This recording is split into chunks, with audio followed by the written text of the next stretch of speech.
আপোনালোকে সকলোৱে জানে যে সাধাৰণতে মই এই কৃষি বিভাগটোলৈ আহিবলগীয়া হয় আৰু অলপ বদনামো আছে যে মই অলপ জামালা কৰি থাকোঁ বুলি অকণমান বদনামো আছে।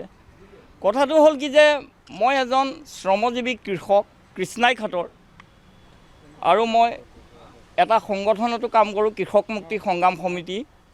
সমস্যাটো হ'ল কি যে এই বিভাগটোক মই ভোট জলকীয়া কৰিছিলোঁ প্ৰায় 3 বিঘা।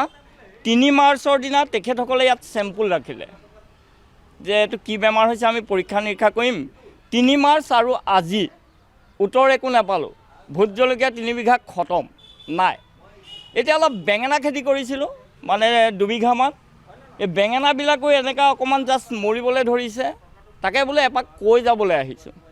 আমাৰ সততে আমাৰ CM জনে মানে বৰ কৈ থাকে নহয়, কৃষকক 2000 টকাকেও দিছে PM কিষাণ।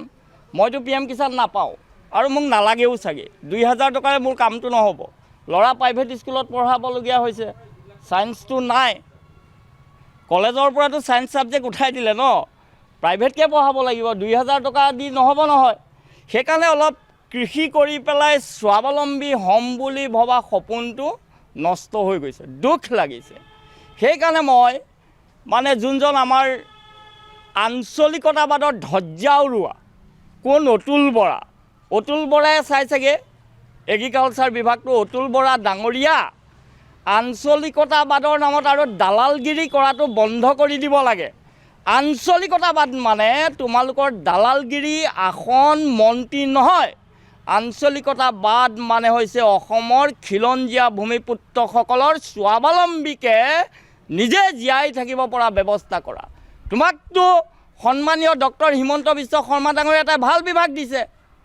অসমৰ শ্ৰমজীৱী কৃষকসকলক উন্নতি কৰিবৰ কাৰণে যথেষ্ট নাই কৰা।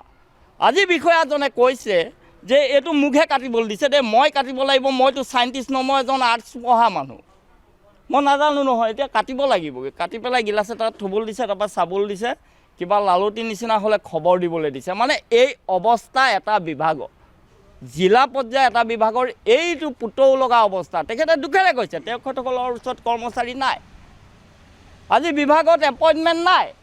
গতিকে অতুল বৰা ডাঙৰীয়া, ডক্টৰ হিমন্ত বিশ্ব শৰ্মা ডাঙৰীয়াকো কৈছোঁ যে এজন দক্ষ প্ৰভাৱশালী দৰকাৰ পৰে নিজে লগ হিমন্ত বিশ্ব শৰ্মা ডাঙৰীয়াই কৃষকসকলক স্বাৱলম্বী কৰিবৰ পৰাকৈ, কৃষকসকলক উন্নতি হ'বৰ পৰাকৈ যদি ব্যৱস্থাটো কৰে আমি তেওঁলোকক ধন্যবাদ দিম।